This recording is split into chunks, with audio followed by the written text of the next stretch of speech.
여러분 안녕하십니까? 여수 MBC 뉴스투데이입니다. 순천시가 새해를 맞아 시정의 변화와 혁신을 강조했습니다. 순천시는 이를 위해 창업보육센터 건립을 통한 일자리 창출과 교육도시를 위한 투자, 농정혁신 등을 추진하고 특히 올해 순천 방문의 해 준비와 신청사 건립에 주력하겠다고 밝혔습니다. 시는 또 평화와 통일의 시대를 열어가기 위해 남북 교류를 적극 추진하겠다며 시민들의 관심을 당부했습니다. 올해 여수에서 열린 각종 일출 행사에 모두 7만 명이 방문한 것으로 나타났습니다. 여수시는 향일암에서 열린 일출제 3만 5천 명이 참가했으며 오동도를 포함한 25곳의 일출 명소에도 3만 4천 명이 다녀갔다고 밝혔습니다. 여수시는 인파가 몰리는 것을 막기 위해 내년에도 일출 행사를 분산 개최하고 시민들의 참여를 확대하겠다고 덧붙였습니다. 새해 업무를 시작한 여수 수협에서 올해 첫 경매인 초매식이 열렸습니다. 어민들은 올 한 해 풍어와 만선을 기원했습니다. 조희원 기자가 현장에 다녀왔습니다. 이른 새벽 수협 위판장에 꽁꽁한 생선 상자들이 줄지어 깔렸습니다. 한 해 무사안녕을 기원하는 고사를 지내고 올해 첫 경매에 나선 선주에게 만선을 기원하는 오색기와 풍어기가 전달됩니다. 이윽고 경매가 시작되자 경매사가 빠른 목소리로 가격을 흥정하고 7만 생선을 고르는 중도매 상인들은 수신호로 주문을 넣느라 분주해집니다. 올해 첫 경매가 열린 수협 위판장에는 새해를 맞아 풍어를 기원하는 희망찬 활기가 넘쳤습니다. 지난해 여수의 수산업계는 어족 자원이 감소하는 상황에서 폭염으로 인한 장기간 고수온이 겹쳐 힘든 한 해를 보냈습니다. 여기에 연초부터 위판장 어상자 규격 조정을 놓고 벌어진 어민과 중도매 상인 사이의 갈등이 장기간 경매 중단 사태로 번져 몸살을 앓았고 멸치잡이 업종도 어구 사용을 놓고 갈등을 빚어 출하를 나가지 못하는 등 유난히 다사다난했던 한 해였습니다. 하지만 이 같은 악재에도 불구하고 여수수협은 지난해 3년 연속 전국 회원조합 위판액 1위를 달성했습니다. 올 한 해도 만선과 풍어를 이루는 한 해가 돼서 어민들이 소득 증대에 큰 도움이 됐으면 하는 바람입니다. 기해년 황금돼지의 기운을 빌어 올해는 위판액 2천억을 달성하겠다는 여수수협. 또다시 전국 1위 수협으로 자리매김할 수 있을지 기대감이 커지고 있습니다. MBC 뉴스 조희원입니다. 포스코가 올해 경제 난관을 슬기롭게 헤쳐나가자는 신년사를 내놨습니다. 포스코는 신년사를 통해 올해 선진국, 신흥국의 동반 경기 하락과 글로벌 무역 전쟁의 어려움을 슬기롭게 헤쳐나가야 한다는 각오를 밝혔습니다. 또 더불어 함께 발전하는 기업 시민을 기반으로 도출한 100대 개혁 과제 실행에 전념할 것을 강조했습니다. 2019년 올 한 해 여수 광양항의 항만 경쟁력 강화가 적극 추진됩니다. 여수 광양항만공사는 올 한 해가 광양만권의 미래를 결정하는 중요한 시기라고 보고 여수 광양항의 항만 경쟁력 강화에 총력을 쏟기로 했습니다. 여수 광양항은 컨테이너와 석유화학, 철강, 자동차 등 복합 물류 종합 항만으로 올해는 미래 신성장 동력 사업 발굴과 컨테이너 부도 활성화, 배후단지 글로벌 기업 유치에 나서게 됩니다. 요즘 고흥 앞바다에서는 겨울철 별미인 매생이 수확이 한창입니다. 매서운 칼바람에 힘든 수작업이지만 제철을 맞은 고흥 매생이는 신선한 바다향을 머금고 있습니다. 최우식 기자가 현장을 다녀왔습니다. 매서운 바닷바람이 몰아치는 고흥군 금산면 월포리 앞바다. 차디찬 바다에서 대나무 발을 끌어올리자 청정해역에서 자란 고흥 매생이가 짙푸른 빛깔을 드러냅니다. 포자를 옮겨 붙인 지 달포 만에 겨울 햇살과 해풍, 바닷물이 만들어낸 자연의 선물입니다. 힘겹게 뱃전에 기댄 채 일일이 손으로 훑어올린 매생이가 바구니 가득 쌓입니다. 김이나 굴 수확과는 달리 전통 방식으로 하다 보니 힘은 들지만 그만큼 소비자들로부터 품질을 인정받는 특산품이 됐습니다. 바다에서 채취한 매생이는 육지로 옮겨져 세척과 포장 작업이 이루어집니다. 마을 공동 작업장에서 이물질을 제거하고 깨끗하게 씻어낸 매생이가 포장 용기에 담깁니다. 올해는 특히나 경기가 안 좋으니까 어쩌면 뭐라도 소비가 잘 안 된 것 같더라고요, 보니까. 저희들은 이제 생산자들도 사실은 그 영향이 좀 있죠. 저희 생산자들도 단가를 좀 더 받고 소비자들도 그 단가를 좀 싸게 먹을 수 있는 방법, 그 택배밖에 없더라고요. 올해 고흥 지역에서는 50여 어가가 76헥타르의 매생이 양식장에서 520여 톤을 생산해 35억 원 가량의 소득이 예상됩니다. 철분과 칼슘, 비타민 A가 풍부한 식물성 고단백 알칼리 식품인 매생이는 우주 식량으로 쓰일 만큼 그 효능을 인정받았습니다. 굴과 함께 끓여 별미로 먹는 남해안의 매생이가 겨울철 웰빙 음식으로 미각을 자극하고 있습니다. MBC 뉴스 최우식입니다. 고흥군이 올해 역대 최대 규모인 3,273억 원의 보통 교부세를 확보해 현안 사업 추진의 청신호가 되고 있습니다. 고흥군은 열악한 지방 재정 문제를 타개하기 위해 적극적으로 예산 확보에 노력한 결과 지난해 당초 교부 결정 기준 3,133억 원에 비해 140억 원이 더 늘어난 3,273억 원의 보통 교부세를 확보했다고 밝혔습니다. 또 2016년 2,581억 원, 2017년 2,892억 원, 지난해 3,133억 원으로 꾸준히 증가해 올해는 역대 최대치라고도 밝혔습니다. 고흥군은 이처럼 군정에 필요한 재원이 확보된 만큼 지역경제 활성화를 견인할 수 있는 주요 현안 사업과 일자리 창출 등에 우선 투입하겠다고 덧붙였습니다. 2018년 말 전남의 인구는 188만 1,518명으로 지난 2017년보다 0.79%포인트 감소한 것으로 나타났습니다. 2018년도 전남 통계연보에 따르면 인구 감소 추세가 지속되고 있는 가운데 출생률도 11.6%가 감소했고 65세 이상 고령 인구는 21.5%로 전국 평균 14%보다 높은 초고령 사회에 진입했습니다.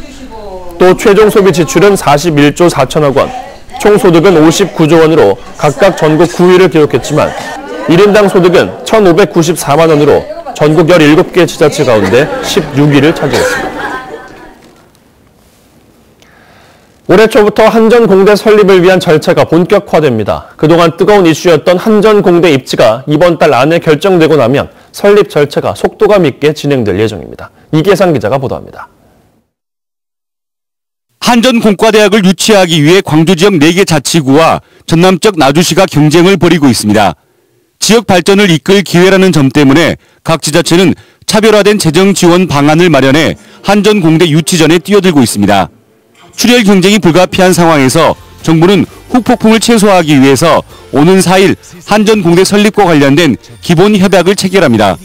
한전공대 성공적인 설립과 관련해서 광주시와 전라남도, 정부가 적극 협력하고 지자체들도 함께 지원한다는 내용입니다. 한전공대가 우리 지역의 미래 성장 동력의 원천으로서 자리매김할 수 있도록 우리 모두가 협력을 아끼지 말아야 할 것입니다. 이번 달 중순까지 광주시와 전라남도가 한전공대 후보지를 복수로 추천하고 나면 한전 내에 별도로 꾸려진 입지심사위원회가 이번 달 말까지 한전공대 최종 부지를 선정해서 발표합니다. 2022년 3월 개교를 목표로 추진 중인 한전공대의 규모와 운영 방안 등의 계획을 담은 최종 용역 보고회도 1월 중에 개최됩니다. 1년의 과정을 거치고 나면 인허가와 토지 보상, 실시 설계 등 대학 설립 절차가 순차적으로 진행될 예정입니다. 한전공대 개교 목표 시점까지 남은 기간은 3년 남짓. 얼마나 잘 준비하느냐에 따라서 빛가람 에너지밸리의 미래가 달라질 수 있습니다. MBC 뉴스 이계상입니다. 드론이 벌 대신 딸기를 인공 수정하는 데 사용되기 시작했습니다. 벌의 활동이 떨어지는 겨울철에 딸기 품질을 높이기 위한 시도로 드론의 활용 범위가 점점 더 넓어지고 있습니다. 신동식 기자가 보도합니다. 경남 하동군의 딸기 하우스. 드론이 딸기가 심어진 두둑 위로 천천히 날아가며 바람을 일으킵니다. 딸기꽃은 안쪽에 수술과 암술이 같이 있는데 드론이 만드는 바람으로 꽃을 흔들어 인공 수정을 유도하는 겁니다.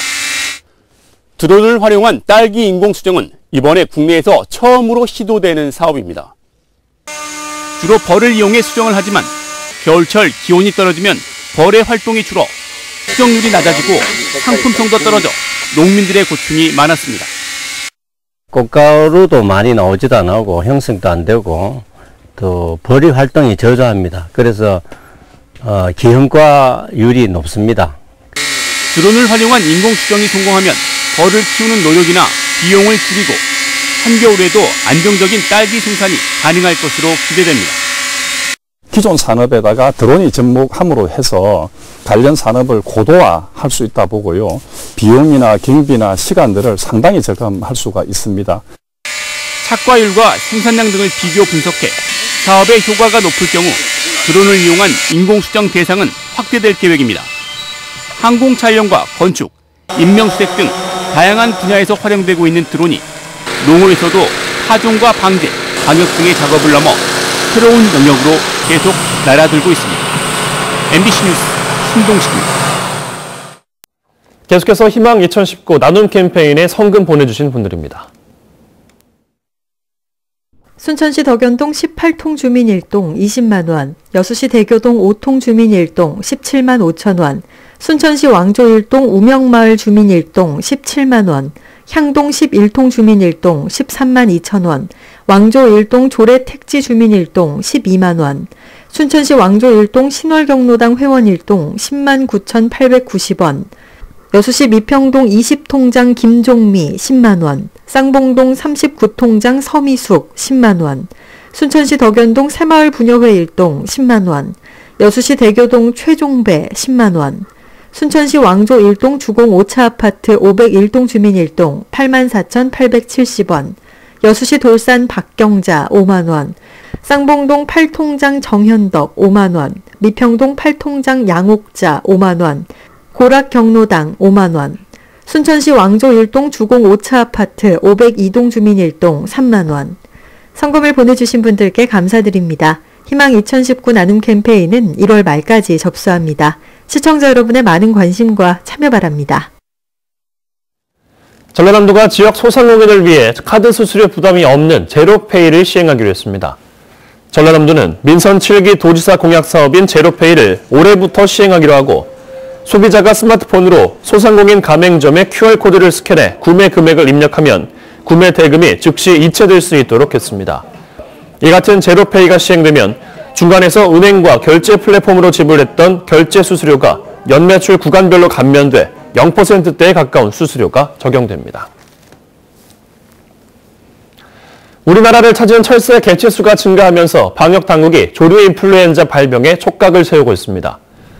농림축산식품부에 따르면 지난해 12월 철새 개체수가 132만 마리로 2017년과 비교해 24만 마리가 늘었으며 특히 최근까지 조류 인플루엔자 항원이 전국적으로 40여 건이 검출됐습니다.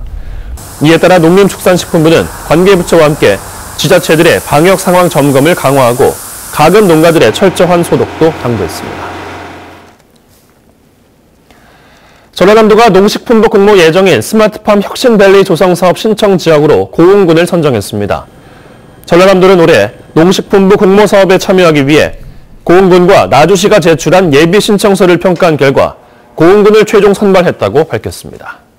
출근길까지만 강추위를 이기시면 되겠습니다. 오늘 아침도 어제만큼이나 추워서 서울의 수은주가 영하 8도 안팎까지 떨어져 있는데요. 그래도 오늘 낮부터는 비교적 온화한 서풍 계열의 바람이 유입되겠습니다. 서울의 낮 기온이 2도로 평년 수준까지 기온이 올라서겠습니다. 대기는 점점 더 건조해지고 있습니다. 동해안으로는 3주가 넘도록 건조특보가 발효 중에 있고요. 서울을 포함한 수도권과 강원도, 경상도 곳곳으로는 건조경보가, 그 밖의 지역으로는 건조주의보가 이어지고 있습니다. 화재 나지 않도록 조심하셔야겠습니다. 지금 전국 하늘 대체로 맑은 편인데 대기 정체의 영향으로 충북지방의 미세먼지 농도가 나쁨 수준까지 올라 있습니다. 오늘 충북에서는 종일 공기가 탁하겠고요. 그 밖의 지역은 대체로 맑겠습니다. 현재 서울의 기온은 영하 8.3도, 춘천은 영하 13.1도까지 떨어져 있고요. 한낮에는 서울이 2도, 광주 7도, 부산은 8도까지 오르겠습니다. 활기찬 하루 되세요. 날씨였습니다.